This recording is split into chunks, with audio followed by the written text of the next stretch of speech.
Chers amis, je vous souhaite le bonjour, bienvenue dans cette suite de vidéos consacrée à l'ESP32. Et dans cette vidéo, je propose qu'on mette en œuvre un capteur de température de microchip, sa référence, le MCP9808. Donc comme vous pouvez le constater, certains constructeurs comme Adafruit proposent des petites plaquettes autour du MCP9808 pour simplifier son utilisation. Alors regardons quelques caractéristiques d'un tel composant. Tout d'abord, c'est tension d'alimentation. Donc vous voyez qu'il peut s'alimenter entre 2,7 à 5,5 volts. Donc on peut utiliser soit avec l'ESP32, soit avec des cartes du type Arduino. Et l'alimentation arrive sur la première borne ici, donc vous envoyez ici le plus 3 volts ou le 5 volts. La seconde borne, c'est le GND, donc le 0 volts. Et comme vous pouvez le constater ici, il y a deux bornes qui s'appellent SCL et SDA. Et oui, chers amis, c'est le fameux bus I2C. Donc c'est un composant qui va encore, une fois, communiquer avec le maître qui est le SP32 par bus I2C.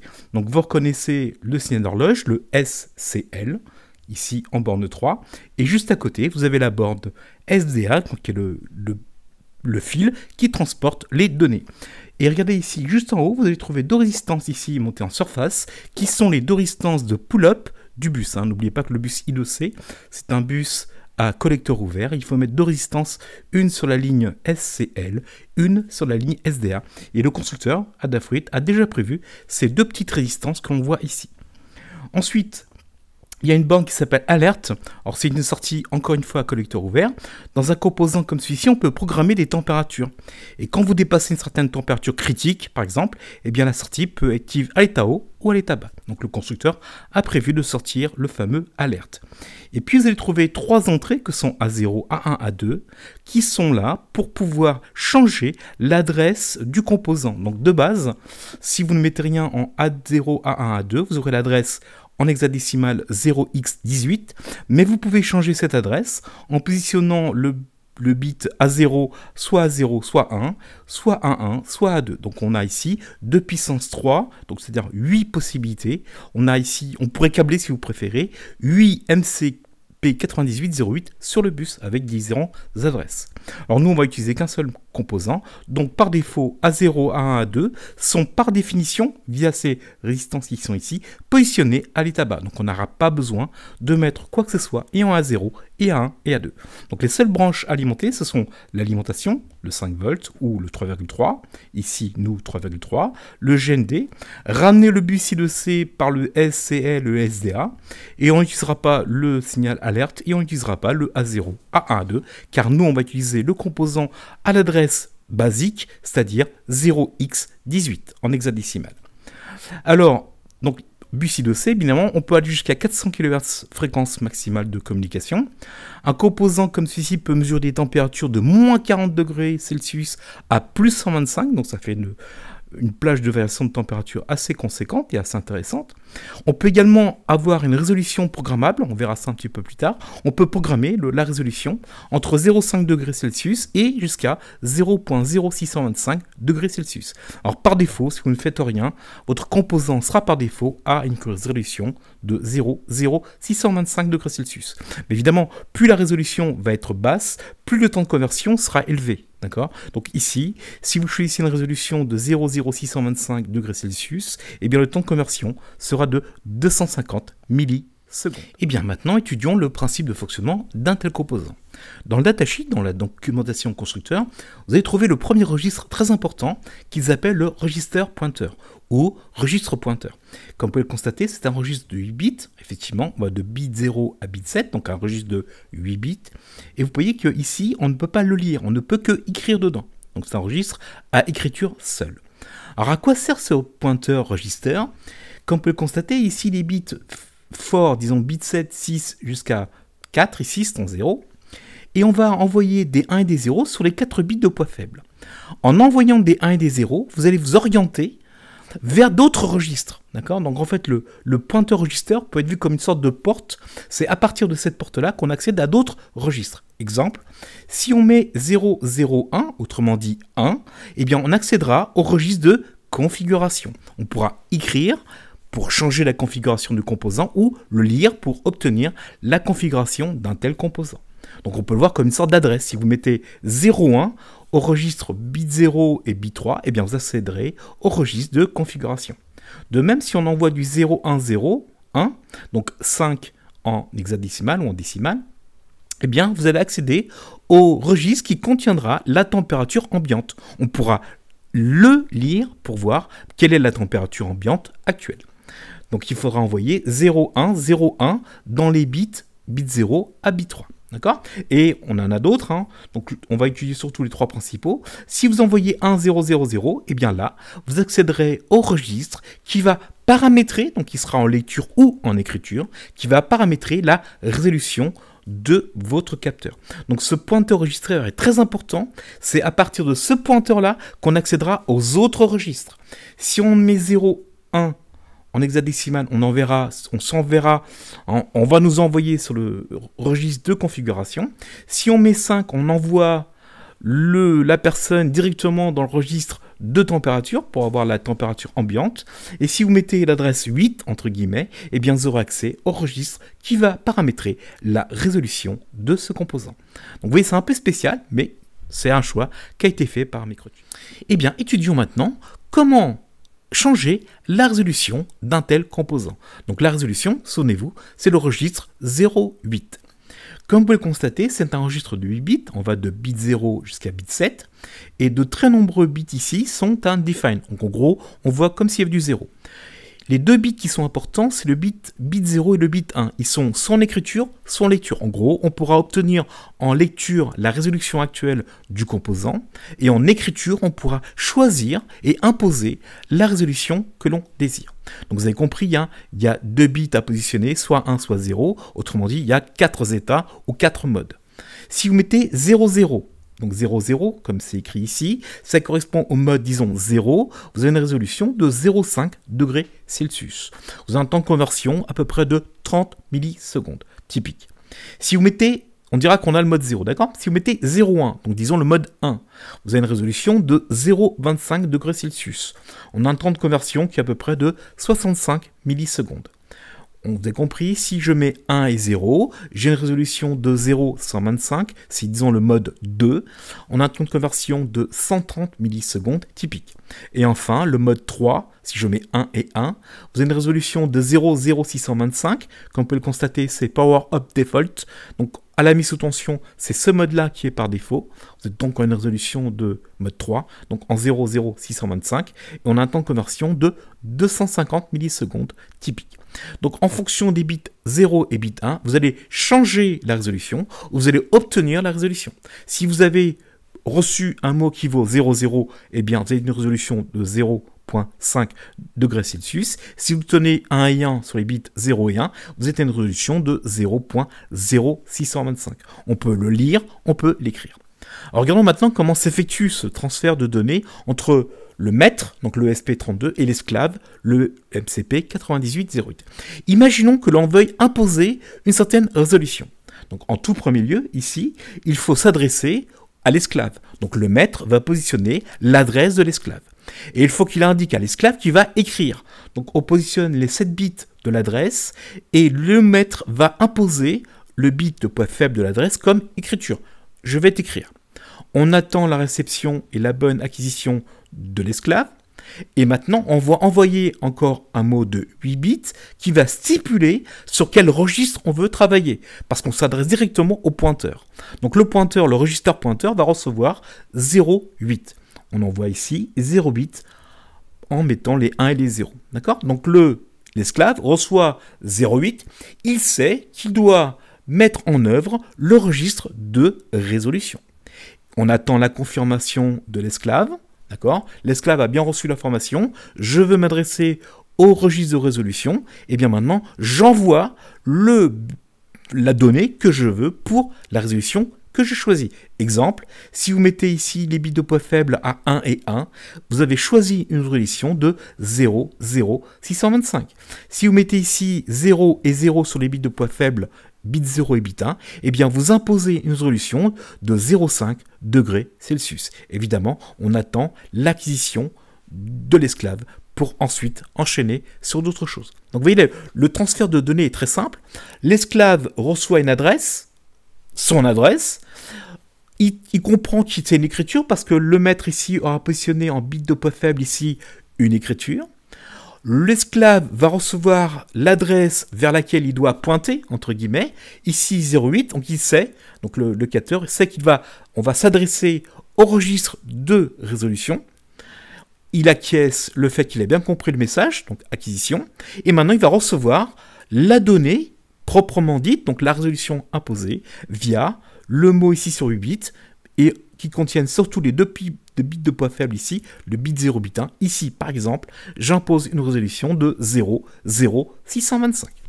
Donc vous voyez, c'est très simple à mettre en œuvre, ça a l'air compliqué, mais en fait, c'est juste petite astuce, là, il faut passer par le pointeur pour s'adresser à certains registres. Eh bien, étudions maintenant le registre de température ambiante. Pour rappel, adresse 0,5. Ce registre de température ambiante est un 16 bits. Il y a 8 bits, disons, de poids fort et 8 bits de poids faible. Alors, je vous laisse dans la doc aller voir ce que sont les bits T-crit, T-upper et T-lower. Autrement dit, on va programmer une certaine température critique et ces bits sont à l'état haut ou à l'état bas si la température est plus grande ou plus petite que la température upper, lower et critique. Nous, ce qu'on vient de nous intéresser, c'est vraiment la température au sens température mesurée. Donc, c'est un 12 bits en complément à 2. Donc, on a une température négative et positive, donc du complément à 2. Il y a un bit qui est très très important, c'est le bit 12 ici, qui est le signe. En fonction du bit 12, on saura si la température est positive ou négative. Donc le bit 12, si ce bit est à 0, la température ambiante est positive. A contrario, si le bit est à 1, vous avez une température ambiante qui est négative. Vous avez ensuite les 4 bits du bit 8 au bit 11, ce que j'appelle le upper, et les bits B0 à B7, ce que j'appelle le lower. D'accord ? Donc vous voyez, c'est un registre qu'on va lire, il n'y a pas d'écriture là-dedans, on va juste le lire, on ne peut pas imposer dans ce registre une température, non, on va récupérer la température ambiante. Donc c'est en lecture ici, vous voyez le petit R comme read. Alors je laisse tomber les 3 premiers bits, hein, c'est vraiment des cas un peu spéciaux. Nous, on va s'intéresser surtout à mesurer la température ambiante. On a un bit qui va nous donner le signe, le bit numéro 12. S'il est à 1, la température est négative. S'il est à 0, la température est positive. Et ensuite, vous aurez les 4 bits de poids fort et ensuite les 8 bits de poids faible. Donc attention, c'est un nombre en complément à 2 sous 12 bits. Alors, comment va se dérouler la lecture de la température ambiante ? Pour voir la température ambiante, il y a 2 étapes. Première étape, il faut indiquer à l'esclave, via son registre pointeur, qu'on veut s'adresser au registre de la température ambiante. Puis, il faudra aller récupérer ces informations via une lecture. Donc, dans un premier temps, comme vous pouvez constater ici, on va passer l'adresse de l'esclave, donc du capteur MCP9808, en mettant un write ici. Donc, on va écrire.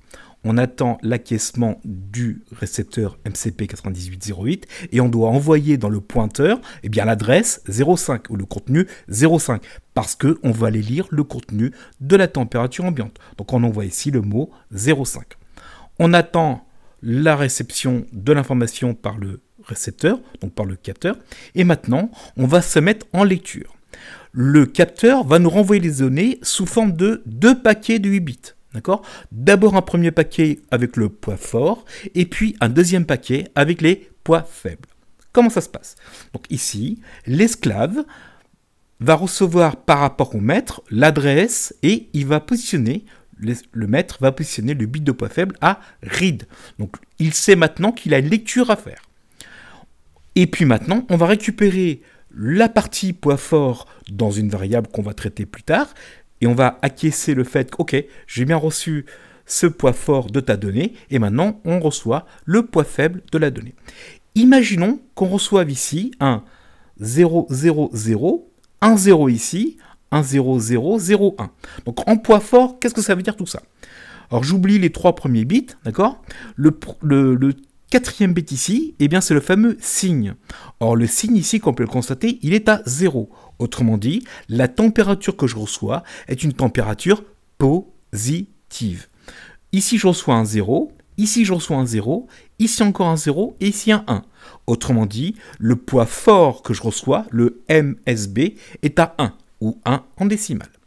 J'acquiesce et maintenant je reçois les données que me renvoie le capteur dans un format 8 bits et je reçois un 1, puis un 0, puis un 0, puis un 1, puis un 0, puis un 1, puis un 0, puis un 0. Autrement dit, je reçois le mot en hexadécimal 0x94. Autrement dit, je reçois 148 en décimale. J'acquiesce la chose. Mais comment maintenant, à partir du mot poids fort 1 et poids faible 148, obtient-on la température? Eh bien en fait c'est très simple. Il suffit d'aller voir la documentation. Le constructeur a prévu ces deux cas de figure. Exemple, si la température est positive, vous prenez le mot que vous avez reçu en poids fort, vous le multipliez par 2 puissance 4, autrement dit 16. Plus, vous prenez la partie basse, donc le lower byte, donc les 8 bits de poids faible, et vous multipliez par 2 puissance moins 4, autrement dit, vous le divisez par 16. Si la température est positive. Si la température est négative, eh bien vous faites 256 moins la température que vous auriez eue si vous étiez positif. Donc je fais 256 moins le bit de poids fort fois 16, plus le bit de poids faible, le mot de poids faible, fois divisé par 16. Et j'aurai ainsi la température ambiante. Et par défaut, n'oubliez pas qu'on a une résolution de 0,0625. Exemple, le MSB est à 1, donc je fais 1 fois 16. Le LSB est à 148 en décimales, donc je fais 148 divisé par 16. Donc il faudra ensuite faire quoi? 1 fois 16 plus 148 divisé par 16. Vous obtenez une température de 25,25 degrés Celsius. Autrement dit, le résultat que vous renvoie ici le capteur est en train de vous indiquer que la température ambiante est positive et elle vaut 25,25 degrés Celsius. Ça a l'air compliqué, mais en fait c'est très simple. Tout d'abord, on lui envoie en écriture, on dit voilà, je veux m'adresser au registre qui va me donner la température ambiante, d'où le premier, j'envoie l'adresse, le maître envoie l'adresse de l'esclave avec un write. Il écrit le registre 05, autrement dit, il envoie au pointeur que je veux m'adresser à la température ambiante, le fameux 05, et maintenant je passe en lecture. Donc le capteur, on renvoie un résultat, donc je suis en attente de données par rapport au maître, je vais recevoir 2 octets, un premier octet, ce sera le poids fort, un deuxième octet, ce sera le poids faible. Et à chaque fois, je n'oublie pas d'encaisser, de bien dire au récepteur que j'ai bien reçu le message. Ici, je reçois un 0 au bit 12, j'ai une température positive, je reçois ici 1 dans l'octet de poids fort, l'octet poids faible a une valeur de 148, vous appliquez la formule donnée par le constructeur, vous faites le poids fort fois 16 plus le poids faible divisé par 16, vous sommez ces deux grandeurs-là et vous avez une température ambiante de 25,25 degrés Celsius. C'est pas plus difficile que ça. Afin de communiquer avec le MCP9008, on va utiliser le framework Arduino et celui-ci met à notre disposition toute une bibliothèque afin de programmer un tel composant. Alors la bibliothèque s'appelle Wire avec un grand W, d'accord? Alors pourquoi elle ne s'appelle pas I2C? Tout simplement, I2C est une marque déposée par Philips. Donc n'oubliez pas les amis d'inclure dans votre projet le Wire avec un grand W.H, première chose. Ensuite, il faudra initialiser la bibliothèque et comme toute initialisation dans une bibliothèque Arduino, ça se passe dans le setup. Donc dans le setup, il faudra faire un wire.begin. Attention, wire avec un grand W. Donc wire.begin et là vous aurez ainsi votre bibliothèque qui sera initialisée. Ensuite, il y a des méthodes pour écrire et des méthodes pour lire. Regardons d'abord l'écriture. Donc imaginons qu'on veut envoyer à un certain esclave la valeur octet 0,5. D'accord? Donc premier temps, c'est une écriture. Donc pour écrire, il faut d'abord commencer la transmission. Donc on fait wire, donc c'est l'objet prévu dans la bibliothèque Arduino. Ce wire possède une méthode qui s'appelle begin transmission. Vous lui passez à l'intérieur l'adresse de l'esclave, l'adresse sur 7 bits. Et ensuite, lui, il va décaler ses adresses d'un bit vers la gauche et il va positionner en bit de poids faible l'écriture. Il va mettre le bit qui va dire « je vais écrire », le fameux W. Donc attention, pour l'écriture, il faudra faire un wire.begin transmission et vous lui passez l'adresse du composant sur 7 bits et lui il va se débrouiller pour y mettre le wire comme il faut.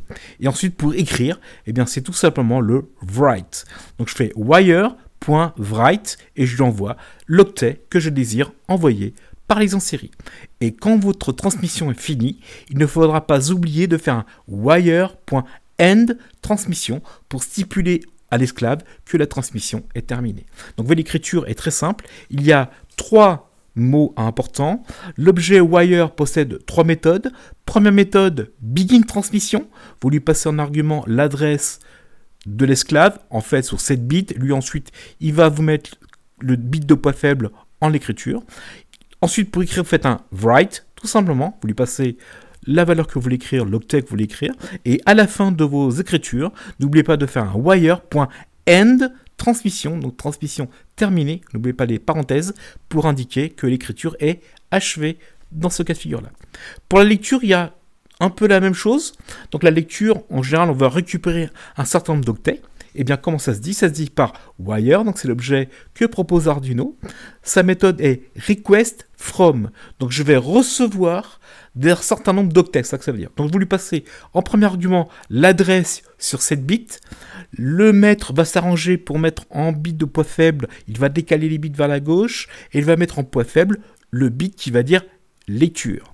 Et vous lui stipulez le nombre d'octets que vous voulez recevoir en réception. Donc ici, par exemple, si je veux recevoir un mot de 16 bits, je vais recevoir 2 octets. Donc je mettrai ici le nombre d'octets que je vais recevoir. Et pour récupérer ces octets, il suffit de faire un read. Donc wire, donc l'objet, possède une méthode qui est read. Donc je vais mettre dans des variables temporaires ou des variables locales le contenu que me renvoiera l'esclave par rapport à l'adresse que j'aurais stipulée dans le request from. Donc là, je fais des reads. D'accord? Alors, il y a une autre façon de faire, c'est aussi on peut attendre que les données sont disponibles dans le buffer. Donc, l'Arduino, dans sa bibliothèque, dispose d'un buffer. Il va vous indiquer qu'il y a encore des données à lire via le buffer. Alors, comment ça se passe? On fait un while et on indique à l'utilisateur qu'il y a encore des données disponibles via le wire.available. Donc, tant qu'il y a des données, le wire.available existe. Donc il est positif, et bien là, vous récupérez les données. Donc en général, on utilise plutôt la deuxième méthode ici, quand on veut remplir un tableau. Donc imaginez, vous avez des données qui arrivent, vous les mettez dans un tableau, donc vous pointez la case 1, puis la case 2, puis la case 3, puis la case 4. Donc nous, quand on va recevoir que des 2 octets, on va plutôt s'arranger avec un petit wire.read. Étudions maintenant le montage à mettre en place. Alors ce montage est très simple, effectivement. Donc on place à côté de l'ESP32 et à côté de l'afficheur qu'on a vu la dernière fois. Donc on va alimenter le composant avec 3 volts. De fait, la borne VDD est reliée aux 3 volts de l'ESP32. La borne à côté, c'est la borne GND qui est reliée aux 0 volts du ESP32. Ensuite, il suffit de relier la borne SCL, qui est l'horloge de l'I2C, à l'horloge I2C du maître. Et enfin, la borne SDL, qui est la borne donnée du bus I2C, on la relie tout simplement au bus I2C du maître, comme on l'a fait pour l'afficheur la dernière fois. On ne va pas utiliser l'alerte, donc on laisse ça en l'air. Et par défaut, on va utiliser l'adresse basique, donc le fameux 0x18. Donc à 0, on ne relie rien. À 2 et à 1, on ne les relie pas. Donc le montage est très simple. Il y a 4 fils à placer. 2 fils d'alimentation, le 3 volts et le 0. Et ensuite, on relie l'horloge du maître à l'horloge de l'esclave, la donnée du maître à la donnée de... Et bien maintenant, je propose qu'on passe directement dans Visual Studio Code. Donc on ouvre le logiciel et comme d'habitude, on va créer un projet rapide pour mettre en œuvre le MC9808. Donc on vient ici sous Platform.io, on fait Open, on attend que les choses se mettent en place, on fait New Projet, on va donner comme nom MCP, donc MCP9808 tuto. La cible, souvenez-vous, c'est le SP32 d'Adafruit en Feather. Celle-ci. On garde bien sûr le fragment Arduino et on va le laisser par défaut dans User, Programme, Platform.io, Projet. Parfait. On fait Finish. Donc les choses se mettent en place. Et on va vite tester que tout se met en place. Donc je relie la carte à mon ordinateur pour qu'on puisse ensuite envoyer le programme dans la cible. Voilà, c'est fait. Ici, dans le Platform Mini, on va lui paramétrer les en série. On va faire un monitor speed. On va laisser encore une fois à 115-200, comme d'habitude. Un petit CTRL S. On vient ici dans le source, ici. Et on va vite tester la liaison série, pour voir que tout se passe bien. Donc là, dans le setup, on va enlever ça. On va faire un serial.begin et on stipule donc la vitesse 115-200. Et ici, on va juste faire un petit envoi de caractères dans la liaison série. Donc on va faire un serial println et on lui envoie, je veux bien T, on lui envoie ESP32. Voilà, on n'oublie pas le point virgule. Là, on va faire un petit délai, le temps de voir la chose s'afficher à l'écran. On va attendre 2 secondes, donc 2000 millisecondes. Voilà, vous voyez un projet hyper basique. On envoie tout de suite dans la chose. Donc, on vient ici dans plateforme IO. On fait un build. Voilà, on attend que tout se construise. Ok, donc on est bien en success. Et maintenant, on va envoyer ça dans la cible. Donc je fais upload.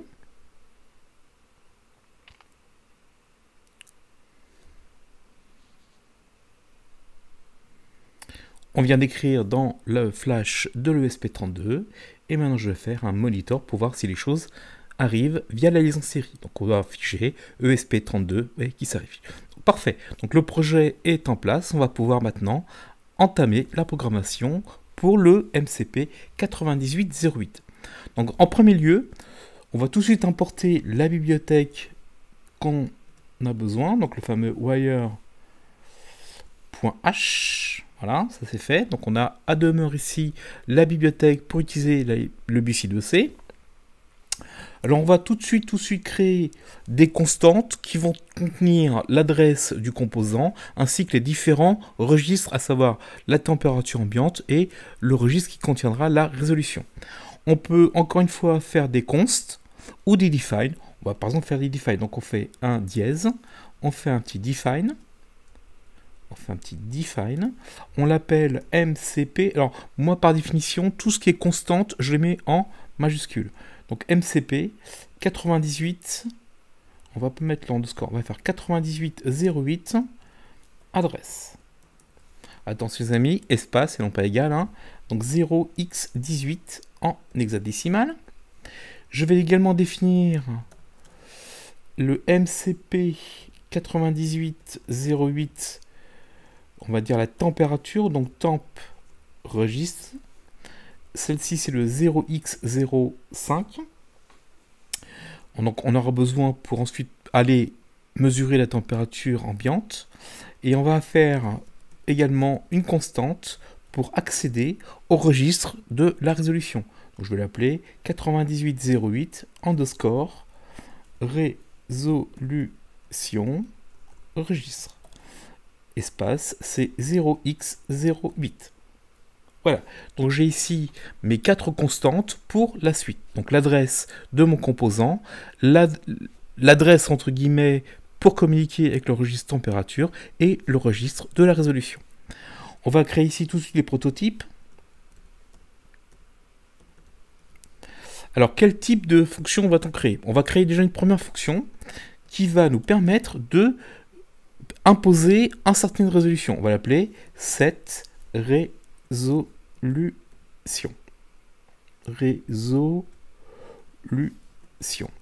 On va lui passer quoi d'argument? On va lui passer un byte, donc un uint, donc un entier non signé de type 8 bits. On l'appelle tout simplement résolution. Donc ça nous permettra de définir la résolution qu'on en désire. On va également pouvoir récupérer la résolution actuelle. Donc on va recevoir un nombre sur 8 bits non signé. Là on va l'appeler getRésolution. Et bien sûr, on n'attend aucun paramètre. Donc j'ai deux fonctions, une pour imposer la résolution, un pour recevoir la résolution actuelle de mon composant. Et enfin, un paramètre fondamental qui est la température. Donc la température sera un nombre flottant, donc float, et je vais mettre get température. Et bien sûr, je ne lui passe aucun argument. Donc voici mes 3 fonctions prototypes dont je vais avoir besoin. Alors, on va ensuite les définir ici. Donc je vais prendre tout ça, je vais faire un CTRL-C, je vais les copier ici. Et là par contre, je vais enlever le point virgule et je vais mettre des accolades. Je vais faire comme ça. Ce point virgule là va disparaître. Il va devenir une accolade. Ce point virgule là disparaissant, il deviendra une accolade. CTRL S, tout se met en place. Donc là je vais faire comme ça, et ici comme ça. Voilà. Alors première chose à faire, c'est de initialiser la liaison série. Et donc, initialisons la liaison série. Donc, pour initialiser la série, c'est wire.begin. Ce résultat va nous renvoyer soit true, si les choses se sont bien passées, ou false, dans le cas contraire. Donc, on va tester le résultat de l'initialisation du wire. Comment? En faisant if, je fais wire.begin. Et là, j'ai deux conditions. Soit c'est true, soit c'est false. Testons le cas où c'est false. Donc, si c'est false, en gros, je vais mettre une information d'alerte, voilà, que les choses sont mal passées par rapport à l'initiation. Sinon, donc else, je ferai autre chose. Je ferai autre chose. Je vais y arriver. Voilà. Alors, autre petit point important, on peut écrire wire.begin double égal, attention, c'est une condition. On peut également écrire la chose en faisant appel à l'opérateur not, en faisant if not, donc point d'exclamation, wire begin. Et j'enlève bien sûr le false. Donc c'est comme vous voulez, vous avez deux façons de comparer, soit vous comparez la négation, soit vous comparez le fait que la réponse soit de type false. Alors qu'est-ce que je vais afficher? Si les choses se passent mal, si la liaison série s'est mal passée au niveau initialisation, j'envoie un message. Donc j'envoie un petit message dans la console, donc j'appelle l'objet serial, .println, et je vais afficher error init wire. Voilà, comme ça c'est explicite, avec trois petits points. Dans le cas contraire, si les choses se sont bien passées, eh bien ce qu'on va faire les amis, je propose qu'on mette en place tout de suite une certaine résolution du composant. Donc je vais appeler ma méthode setRésolution, et souvenez-vous, il y a des modes de résolution 0, 1, 2 ou 3. Alors, pour ne pas être dans les extrêmes, on va prendre 1. Donc, qu'est-ce que je vais faire ici? Je vais faire set, résolution, et je vais lui passer le mode 1. Donc là, par défaut, la liaison série va s'ouvrir, et on fera après le contenu de la fonction ici à mettre en place pour dialoguer correctement avec le composant. On va attendre un petit peu, le temps que les choses se mettent en place et qu'on ait des chances qu'on fasse autre chose. Et maintenant, qu'est-ce que je vais? Je vais demander à obtenir cette résolution. Donc cette résolution, je vais l'obtenir via un entier non signé sur le bit. Donc je prends une variable locale ici. Donc int type 8, je l'appelle res comme résolution. Qu'est-ce que je demande? Eh bien, je demande à me donner, donc get résolution. Fermer et ouvrir la parenthèse. Bien. Donc là, quand ma liaison série va se mettre en place, si les choses se passent OK, alors on pourra afficher un petit résultat OK, comme ça on est sûr qu'on est bien rentré ici, mais on verra les choses s'afficher en dessous. Donc on va mettre un petit init wire, et puis là on rajoute OK par exemple. Voilà, vous gérez comme vous le sentez, d'accord? Dans le loop, on va enlever pour l'instant ici le serial, il ne sert à rien. Qu'est-ce qu'on va faire dans le loop? Eh bien tout simplement dans le loop, on va demander de façon périodique de nous donner la température ambiante. Donc cette température ambiante va être reçue dans un float, donc je crée une variable locale, float, je l'appelle température par exemple, et que vaut température? Ça vaut get température, tout simplement. J'attends 2 secondes, et après je vais redemander à nouveau au capteur de me donner la température. Donc on va afficher le résultat, on va l'afficher par un... Alors, on va le faire de deux façons différentes. Premier temps, on va faire un truc classique, donc on va faire un serial, .print, et là on va lui demander d'afficher simplement température, on fait un petit espace, un petit égal, un petit espace, voilà, donc là je lui demande qu'il affiche température,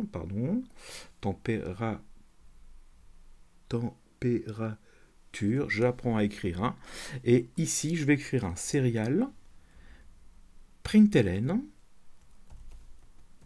donc le premier print, le résultat va être affiché sur la ligne, je vais afficher le résultat et après je demanderai à passer à la ligne suivante. Donc print ln par contre, et je lui envoie directement la température que j'aurai reçue dans la variable de type flottant température. On résume les amis, donc on initialise la licence série donc via le wire.begin. Ici j'ai initialisé via l'opérateur note. En gros, si le wire.begin est de type 0, c'est ça que ça veut dire le note devant. Donc en gros, est-ce que la licence série s'est mal passée? Oui, c'est le cas. Donc je vais afficher error init wire. Si c'est pas le cas, donc je suis ici dans les choses sont bien passées, eh bien je définis une certaine résolution, je la mets à 1, j'attends 500 millisecondes et je lui demande maintenant de me donner la résolution que j'ai. Donc évidemment, il faut que je l'affiche si je veux voir quelque chose. Donc comme je suis quelqu'un de feignant, je vais prendre ces deux lignes qui sont ici et je vais les insérer ici. Donc là maintenant, il suffit que je fasse, alors je vais faire un petit CTRL S, ça je peux l'enlever. Là, je vais mettre un petit zoom comme ça pour séparer. Donc on reçoit ici la résolution. Ici, on va l'afficher. On va faire résolution égale. Et là, je n'affiche plus température, je vais afficher tout simplement res. OK. Et bien maintenant, il faut écrire la fonction qui va nous donner et la résolution, et imposer la résolution, et get température. Et bien, commençons par la méthode setRésolution. Donc on va recevoir en argument une certaine résolution. Je rappelle que cette résolution est de 0, 1, 2 ou 3. Mais si les personnes mettent 4 ou 5, ça ne marchera pas. Donc ce qu'on va faire, on va dans un premier temps bloquer la résolution à ce qu'elle ne soit pas plus grande que 3. Donc je vais faire un if. Donc l'argument que je reçois, donc le résolution que je vais recevoir en argument, s'il est plus grand que 3, eh bien que faut-il faire? Il faut le bloquer à 3. Donc résolution égale 3. Comme ça, même si les personnes mettent un nombre au-delà de 3, on est sûr à 100 000% que résolution ne dépassera pas 3. Donc pour changer la résolution, d'abord, il faut commencer à transmettre l'adresse du composant. Donc pour ça, il faut faire un wire.begin transmission. Et là maintenant, il faut lui passer l'adresse du composant. L'adresse, c'est le MCP 9808 adresse. Point virgule. Il faut dire au pointeur register qu'il faut aller maintenant écrire, on veut s'adresser au registre qui contiendra la résolution. Donc il faut que je fasse un wire.write. Write qui? Je write résolution. Pardon. Je write le MCP résolution register. Là, je dis, OK, je suis en train de communiquer en liaison série, je me suis adressé au composant via son adresse, et il faut que je dise au registre pointeur, je vais discuter avec le registre qui contient la résolution. Et que faut-il faire ensuite? Eh bien, il faut simplement envoyer la résolution que vous désirez. Où est-elle cette résolution? Elle est simplement stockée dans la variable résolution. Donc je fais wire.write, encore une fois, et qu'est-ce que j'écris? Eh bien, j'écris résolution. Alors, pour être sûr à 100 000% que le nombre qu'on envoie, c'est un bien 8 bits, on fait un et avec un FF. Comme ça, on est sûr que c'est bien un 8 bits qu'on envoie. Donc là, c'est optionnel, vous n'avez pas besoin de le faire. Et n'oubliez pas à la fin de faire un wire.end transmission. Ok? Alors pour séparer ça, on va faire comme ça sera plus clair pour vous. Je recommence. On va recevoir en argument une certaine résolution. Or, cette résolution ne peut être que 0, 1, 2 ou 3. Imaginons que la personne envoie 5, il y a un problème. Donc ce qu'on va faire, si c'est plus grand que 5, on va supposer qu'il voulait que ça soit égal à 3. Donc ce que je fais tout de suite dans un premier temps, je bloque la résolution entre 0 et 3. Donc si la résolution est plus grand que 3, eh bien de fait, il sera égal à 3 par défaut. On va communiquer avec le composant, donc je fais un begin transmission, vous lui passez l'adresse de votre composant via la constante qu'on a définie au préalable, MCP9808 adresse. On veut tout de suite adresser au registre pointeur, qu'on veut s'adresser encore une fois au registre qui contient la résolution. Donc j'envoie le fait, le fameux 0,8 qu'on a mis un petit peu plus haut dans les constantes. J'écris ma résolution. Alors pour être sûr qu'on écrit un octet, je mets mon résolution et je ne garde que les bits de poids faible en faisant 0xff. Donc je mets des 1 et 1, enfin des 1 pendant 8 bits. D'accord? Et à la fin, je n'oublie pas de faire end transmission. Donc vous voyez, c'est pas difficile en utilisant les fonctions que nous propose Arduino. Occupons-nous maintenant de la méthode getRésolution. Donc on va créer une variable locale de type non signé 8 bits. Vous l'appelez res par exemple. Par exemple, on le met à 0 dans un premier temps. Alors que faut-il faire? Il faut dans un premier temps communiquer en écriture en positionnant via le pointeur register le registre de résolution. Et ensuite faire une requête pour récupérer l'octet présent dans le composant par rapport à sa résolution. Donc il y a deux temps. On va d'abord écrire qu'on veut obtenir le registre résolution et après on va lire le résultat contenu dans ce registre. Donc il y a deux temps. Donc premier temps, on fait un wire begin transmission. On lui passe l'adresse du composant, le MCP 9808 adresse. Voilà. On veut s'adresser au register. Donc il faut faire un wire.write et on lui écrit le MCP résolution register. Et c'est fini. D'accord? Là, on arrête la communication par rapport à l'écriture. Donc, je fais un wire end transmission. Voilà. Donc là, le composant, il a compris qu'on voulait discuter avec le registre de résolution. Il faut maintenant récupérer ce résultat. Donc, il faut faire un wire.request from entre parenthèses. Donc il attend deux paramètres. Le premier paramètre, l'adresse du composant, le MCP9808, et le nombre d'octets que l'on attend. Donc nous on attend un seul octet, car la résolution est codée sur un octet. Donc j'attends un seul octet. Donc je précise ici le 1. Et maintenant, il suffit de faire le res, donc le résultat que je vais obtenir, est égal à wire.read. Tout simplement. Et on n'oublie pas à la fin de retourner la res qu'on a obtenue par programmation. Et bien maintenant, gérons la fonction getTempérature. Donc avant de commencer à taper, on va déjà prédéfinir quelques variables locales qui nous seront utiles par la suite. Entre autres, la température. Elle sera reçue dans un float, on l'appelle val par exemple. Pour l'instant, il y a la 0. On va recevoir deux octets, la température est lue dans un registre de 16 bits. On aura un octet haut, un octet bas. Donc je vais créer ici un octet de type 8 bits que je vais appeler upper.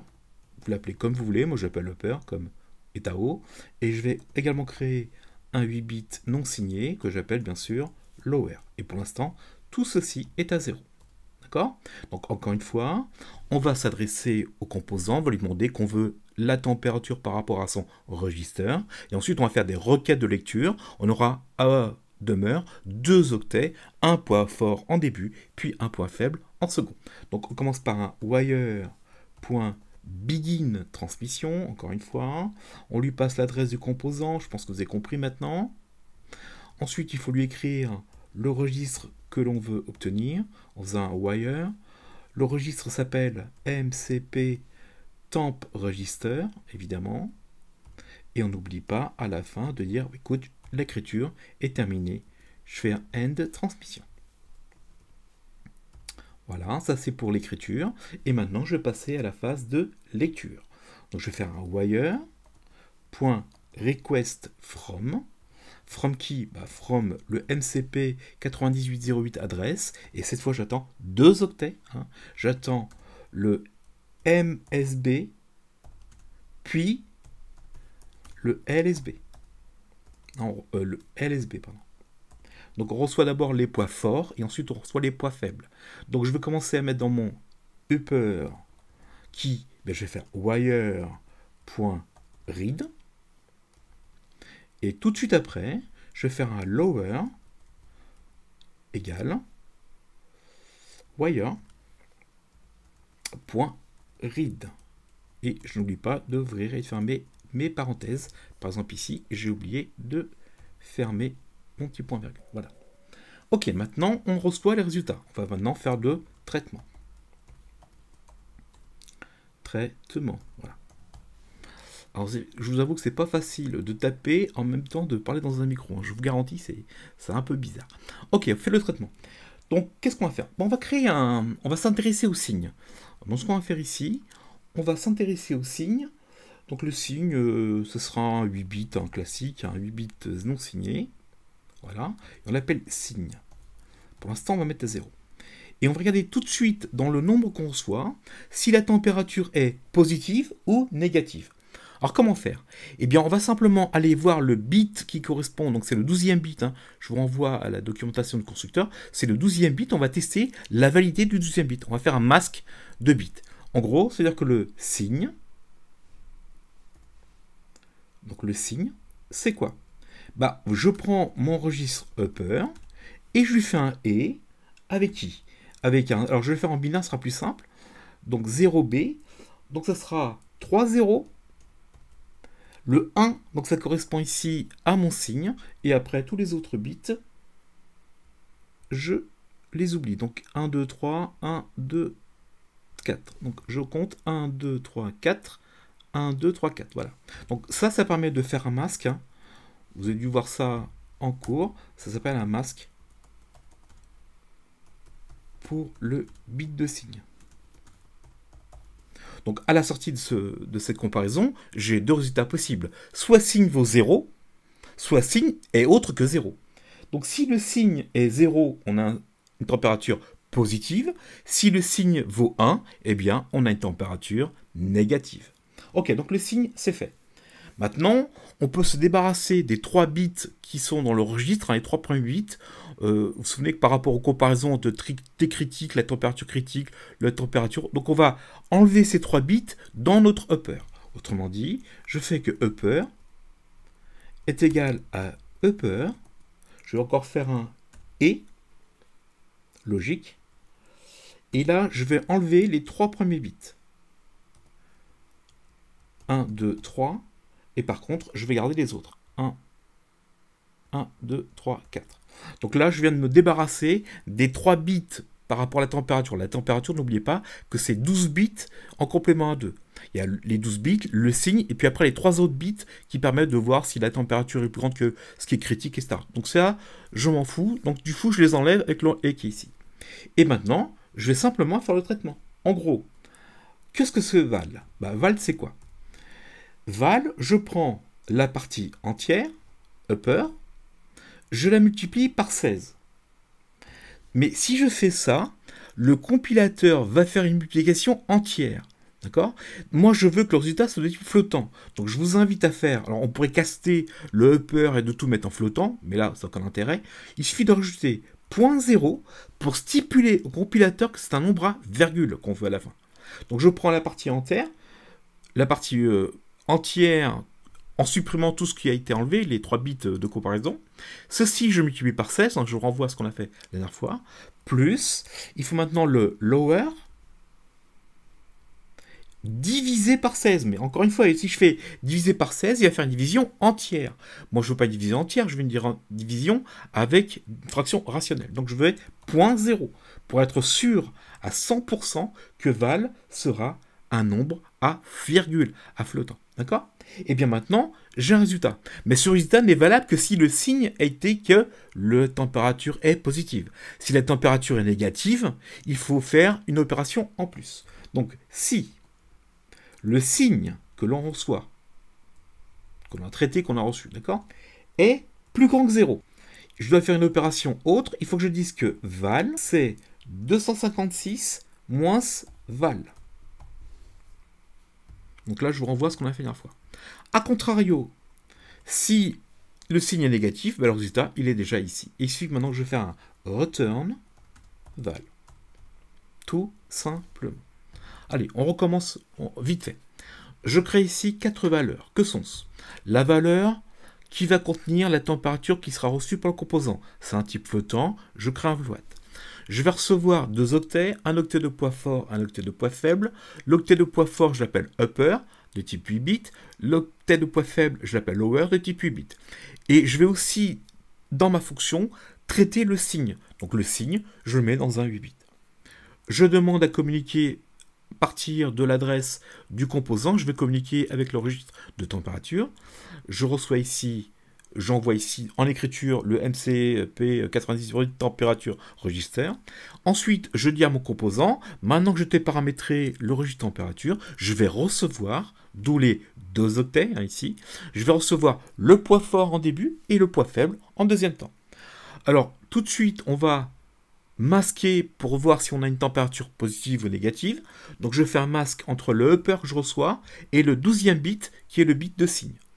À la sortie de cette opération, il y a 2 résultats qui sont possibles. Soit le signe est égal à 0, j'ai une température positive, soit c'est autre que 0, il y aura un 1 quelque part, et bien si c'est autre que 0, la température sera négative. Je me débarrasse également des 3 bits que sont des bits de test par rapport au T critique, etc. Donc j'isole mes 3 bits par rapport à mon upper. Donc je fais upper et, attention, un simple et, c'est une opération logique. Et par contre, je mets tous les bits à 1 pour ensuite garder si c'est un 0 ou si c'est un 1. Et là, j'applique la formule que m'a donné le constructeur. Donc je prends la partie haute, multiplié par 16, 0.0 pour garder un flottant, plus lower divisé par 16, 0.0 pour garder le flottant. Si c'était le signe qui était positif, donc j'avais une température négative, il fallait faire la température que vous aviez avant, 256 moins. Et je retourne, résultat. Alors je retourne avec le bon mot, je fais un return val. Ok? Eh bien, testons le programme. Alors je vous propose dans un moment de tester la résolution. Autrement dit, ici dans le loop, on va mettre ça en commentaire dans un premier temps. Ici, on va mettre en commentaire. Ici, on va mettre en commentaire.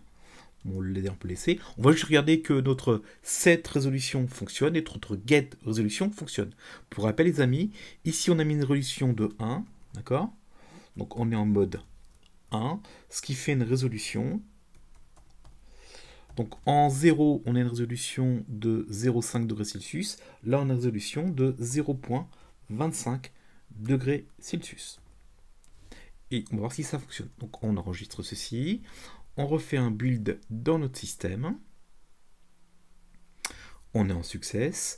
Je vais envoyer le tout dans le flash. On va ouvrir les en série. Alors si on ne le voit pas, on fera un petit reset pour faire apparaître les en série. Donc je fais un upload. Donc si tout se passe bien, on doit avoir écrit dans la console résolution égale 1.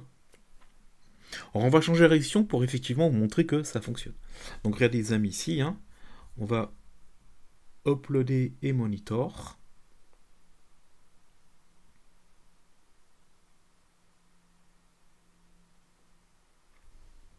Donc vous voyez bien, on a bien ici résolution de 1. Alors changeons la résolution pour être sûr que nos deux fonctions fonctionnent. Alors on va mettre une résolution 3 par exemple ici. Donc là je passe à une résolution de 3, ce qui est en mode 3 à une résolution de 0,0625. Donc 0,625. Donc quand on va compiler, on va lui demander de lancer la chose et d'afficher directement en bas 3. Vérifions. Build.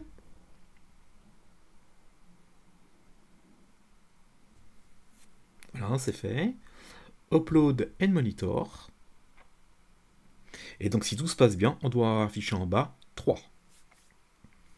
Donc il remplit la mémoire flash du composant, et regardez bien ici les amis, on a bien 3. Donc nos deux fonctions, a priori, elles fonctionnent correctement. J'arrive à écrire dans le registre de résolution, et j'arrive à obtenir la résolution actuelle. Et bien maintenant, testons le registre de température. Donc je vous invite à enlever les commentaires d'ici. On va afficher via le serial print le mot température, et juste à côté, on va afficher la température qu'on aura obtenue grâce à une fonction getTemperature. Et on attendra 2 secondes, et ainsi de suite. Allez, on build la chose.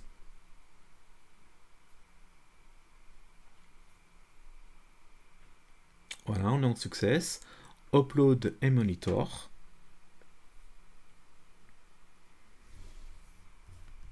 Je vais pousser un petit peu vers le haut pour faire mieux. Voilà. Donc actuellement, on a bien une résolution 3. Actuellement, le composant nous affiche une température de 24,56 degrés.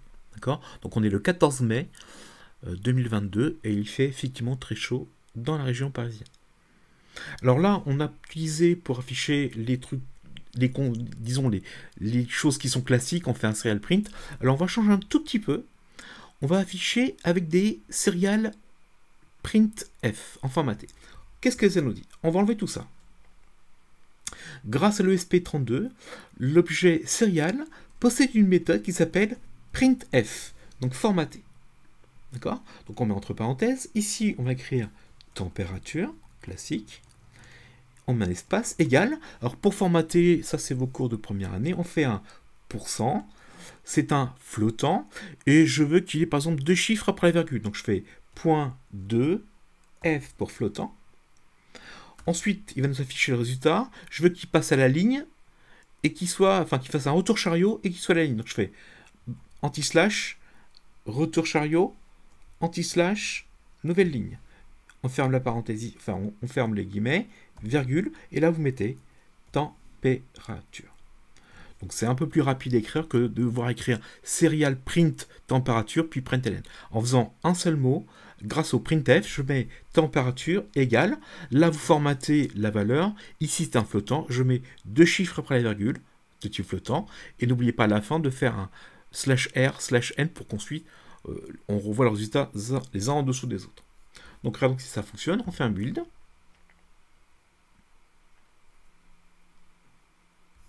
Je vais pousser vers le haut, vous verrez mieux.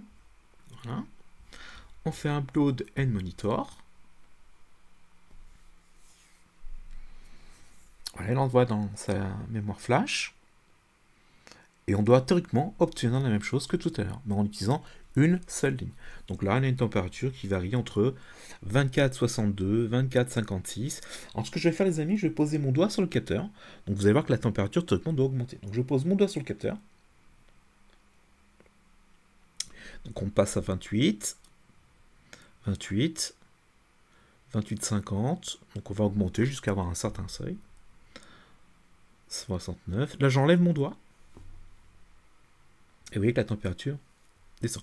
Alors il faudrait qu'on mette le montage dans un réfrigérateur pour voir si on arrive à des températures négatives. D'accord? J'espère que cette vidéo vous a été utile. Merci pour votre écoute et à très bientôt.